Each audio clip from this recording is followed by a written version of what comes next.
Hey everyone, welcome back. We're to the next video in the series. We previously talked about how to draw Lewis structures and then how to determine what the molecule's actual shape is.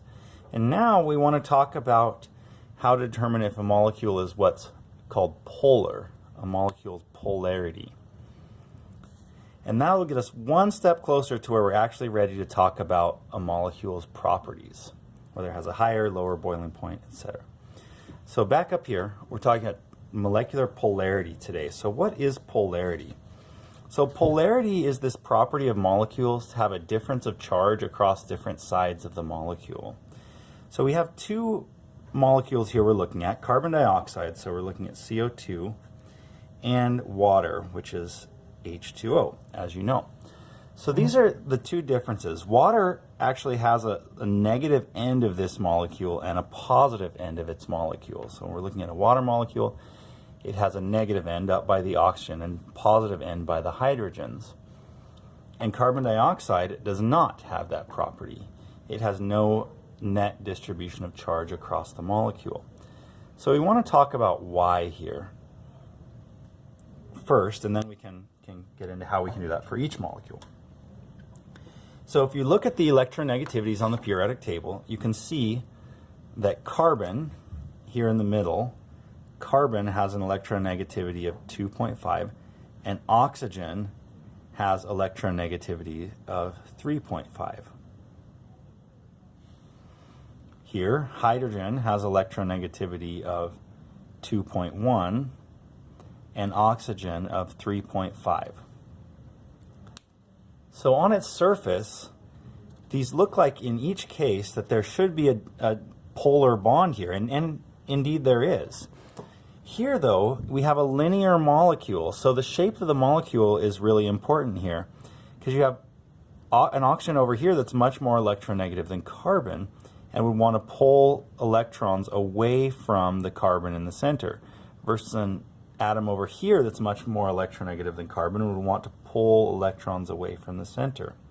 And indeed they do, but the two oxygens are spread out exactly opposite each other, so that doesn't make the negative end up on one end or the other.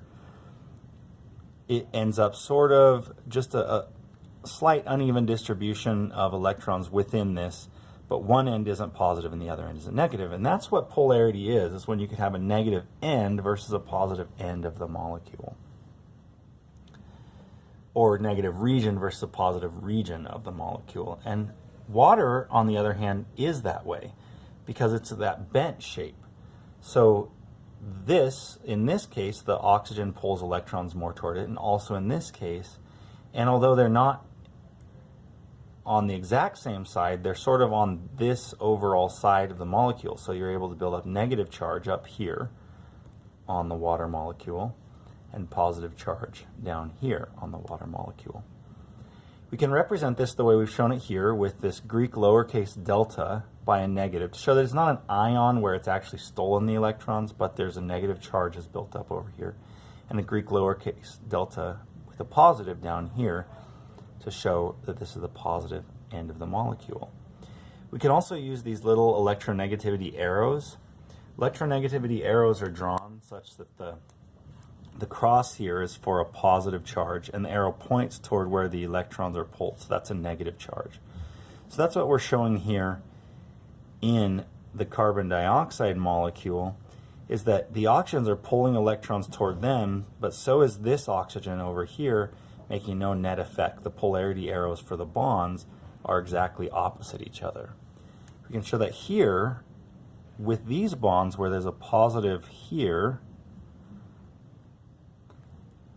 pulling toward a negative here, and a positive here, pulling toward a negative here, and those ones aren't totally opposite each other. So the net effect is this polarity in this direction, where the positives are down here, and the negative is up here overall. So that gives us a positive and a negative region of the molecule, making this molecule polar, this one what we would call non-polar. So our final answer is water is a polar molecule. Carbon dioxide is a non-polar molecule, or just not polar overall. even though it has these polar bonds. So that means that water molecules, if you have two of them next to each other, they'll have an attraction between their molecules, a stronger attraction. That, of course, then dictates to some extent their properties, that this has a weaker attraction between its molecules. More on that in the next video. So let's go on to our strict definition. For a molecule to be polar, molecules must have both polar bonds and an unbalanced shape. That's what we saw. So it has to have both polar bonds and an unbalanced shape. To narrow the definition down, I recommend using this definition for a polar bond: an electronegativity difference greater than 0.3 between the atoms, but also never a carbon-hydrogen bond. So to define a polar bond as a difference greater than 3 in electronegativity and never carbon and hydrogen. Carbon-hydrogen should never count as a polar bond on their own. Okay. Remember that electronegativity isn't a hard and fast number, though, so you might see a different textbook with a slightly different definition in this area. But these two criteria are still true, that it has to have a polar bond and an unbalanced shape. Okay, so let's do some practice. Let's determine if these molecules are polar. So we have to go through every step of the process, just like we did previously. We have to first draw a Lewis structure, then use Vesper theory to determine the shape of the molecule to see if it's an unbalanced shape. And then we can ask our two questions to see if the molecule is a polar molecule overall. To do that, remember, we have to answer yes to both that it has polar bonds and an unbalanced shape. So let's try it for these different molecules. For this first one here, let's draw NH3.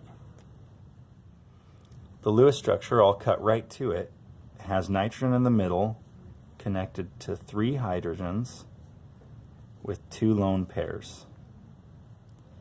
So if we saw that Lewis structure, then we could go to that Vesper theory chart, remember from the last video, like this, and see that that's in the tetrahedral region, because that's 4 regions, 1, 2, 3, 4, and 4 regions where one of them is a lone pair is what we call trigonal pyramidal. This is trigonal pyramidal. And that will look like this. Nitrogen will have the lone pair up top, a bond down here to a hydrogen, a wedge out here to another hydrogen, and a dash to a hydrogen that would be sticking back into the board or into the paper. So a quick rule of thumb is, for the most part, anything with a lone pair on this chart is unbalanced, is an unbalanced shape. So this is nitrogen in the middle. It has an unbalanced shape because they're a lone pair up here, making 2 different regions of the molecule. The only exception to this really are these two, where lone pairs put themselves in a very balanced fashion around the molecule. So we can go on to answer these questions to answer whether it's polar. It does have an unbalanced shape, so to get both, it has to have polar bonds and an unbalanced shape. So we definitely get that it does have an unbalanced shape, check, because its trigonal pyramidal is unbalanced. And then does it have polar bonds? So we need to go look at our periodic table, and we'll see that hydrogen is 2.1 electronegativity, nitrogen is 3.0, so the difference there is 0.9, so it's definitely at least 1 polar bond.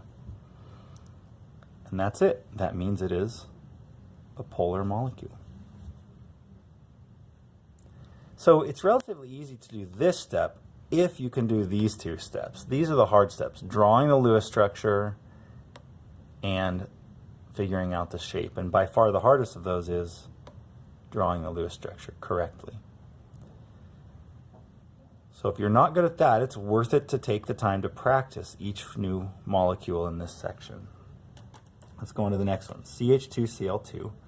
Again, I'll save time in this video by going straight to drawing this Lewis structure for you. And when we drew the Lewis structure here, remember it doesn't necessarily represent the shape because this is drawn flat on a paper. The real molecule is again 1, 2, 3, 4 groups, so it's that tetrahedral shape overall. So it doesn't matter where you put the two things attached, they'll always end up like this, where you can see that it's not really like they're opposite each other like they were in the Lewis structure I drew. They're really where there's chlorines on one side and hydrogens on the other side. So that makes an unbalanced shape. So we have to check the electronegativities here also. It's 2.1 and 2.5, and that difference we've said should never make a molecule polar on its own. But chlorine is also 3.0.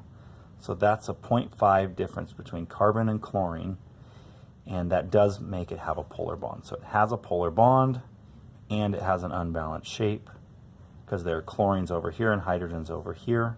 So there's two different halves of the molecule, which means this one is also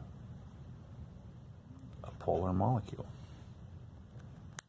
I should have done that in red. Check, check. Polar.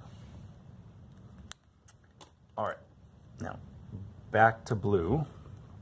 C2H6 looks like this.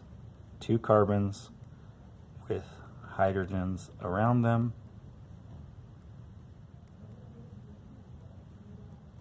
Like that. Now, I did this one in particular because you can't talk about a shape overall. We're not going to count all of these bonds. The shapes are only around one central atom. So this one's tetrahedral and this one's also tetrahedral. 1, 2, 3, 4 groups around that carbon. 1, 2, 3, 4 groups around that carbon. So if we draw this molecule, it's best to start drawing it tetrahedral around one of the carbons, like this. So hydrogen, hydrogen, hydrogen, hydrogen. Oops, I'm sorry, that one was a carbon.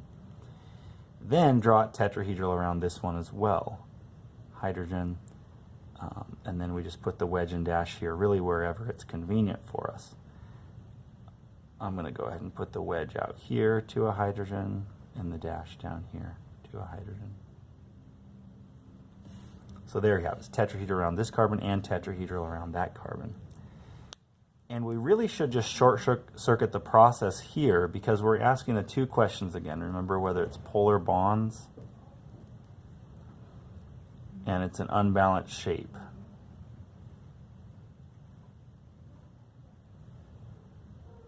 And really this answers no to both of them.